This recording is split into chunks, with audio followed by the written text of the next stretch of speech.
സ്ത്രീകൾക്ക് സംരക്ഷണം വേണം, പക്ഷേ നീതി ഒരു വശത്തേക്ക് ചായരുത്.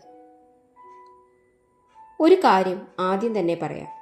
സ്ത്രീകൾക്ക് സുരക്ഷ വേണം, സ്ത്രീകൾക്ക് സംരക്ഷണം വേണം. ഇതിലൊരു ഉപേക്ഷയുമില്ല. പക്ഷേ ഇവിടെ നിന്നാണ് ഒരു പ്രധാന ചിന്ത തുടങ്ങുന്നത്.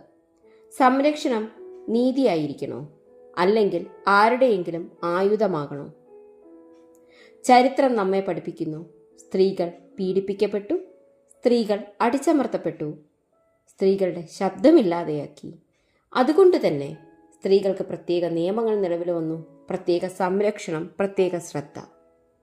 ഇത് പുരുഷന്മാർക്കെതിരല്ല, ഇത് അനീതിക്കെതിരാണ്. ഇവിടെ വരെ എല്ലാം ശരിയാണ്. പക്ഷേ ദാർശനികത ഒരു ചോദ്യം ചോദിക്കുന്നു.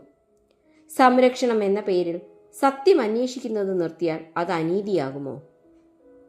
തെളിവില്ലാതെ ഒരു പുരുഷനെ കുറ്റവാളിയാക്കുന്നത് നീതിയാണോ? ഇവിടെയാണ് ചിന്ത തുടങ്ങേണ്ടത്.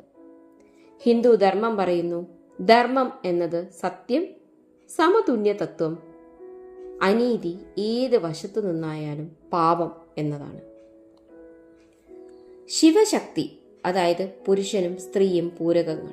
ഒരാൾക്ക് മറ്റൊരാളിന്മേൽ അധികാരമില്ല. ധർമ്മം ഒരിക്കലും പറഞ്ഞിട്ടില്ല ആരോപണം വന്നാൽ അന്വേഷണം വേണ്ട എന്ന്. ബൈബിൾ വ്യക്തമാക്കുന്നത് കള്ളസാക്ഷ്യം പാപമാണ്. ന്യായവിധി നിഷ്പക്ഷമായിരിക്കണം. അന്യായമായി ഒരാളെ ശിക്ഷിക്കുന്നത് ദൈവദൃഷ്ടിയിൽ തെറ്റാണ്. ഖുർആൻ പറയുന്നു, നീതിയിൽ നിന്ന് വഴുതരുത്. തെറ്റായ ആരോപണം ഗുരുതര കുറ്റമാണ്. സ്ത്രീയെ സംരക്ഷിക്കണം, പക്ഷേ കള്ളാരോപണം പാപമാണ്. ഇവിടെ 3 മതങ്ങളും ഒരേ കാര്യം പറയുന്നു, നീതി അന്ധമാകരുത്.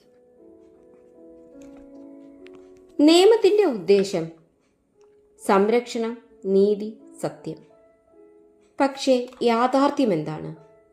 ചില കേസുകളിൽ ആരോപണം മാത്രം മതി, അന്വേഷണം പിന്നിലാകും, സാമൂഹ്യ ശിക്ഷ ആദ്യം നടപ്പിലാകും. അതിൻ്റെ ഫലം എന്താണ്? നിരപരാധികൾ തകരുന്നു, കുടുംബങ്ങൾ നശിക്കുന്നു, ചിലർ ജീവൻ പോലും നഷ്ടപ്പെട്ടു പോകുന്നു. ഇവിടെ ചോദിക്കണം, ഇത് നിയമത്തിന്റെ വിജയമാണോ അല്ലെങ്കിൽ പരാജയമാണോ? ഇത് പറയാതെ പറ്റില്ല. എല്ലാ സ്ത്രീകളും ഇരകളല്ല, എല്ലാ പുരുഷന്മാരും കുറ്റവാളികളുമല്ല. ചില സ്ത്രീകൾ, അതെ ചിലർ മാത്രം, പ്രതികാരത്തിനായി, ലാഭത്തിനായി, വ്യക്തിപരമായ വൈരാഗ്യത്തിനായി നിയമം ദുരുപയോഗം ചെയ്യുന്നു. ഇത് പറഞ്ഞാൽ സ്ത്രീ വിരോധമാണോ? ഒരിക്കലുമല്ല. ഞാനും ഒരു സ്ത്രീയാണ്. ഇത് നീതിയുടെ പക്ഷം പിടിക്കുന്നതാണ്. പരിഹാരം ലളിതമാണ്, പക്ഷേ ശക്തമാണ്.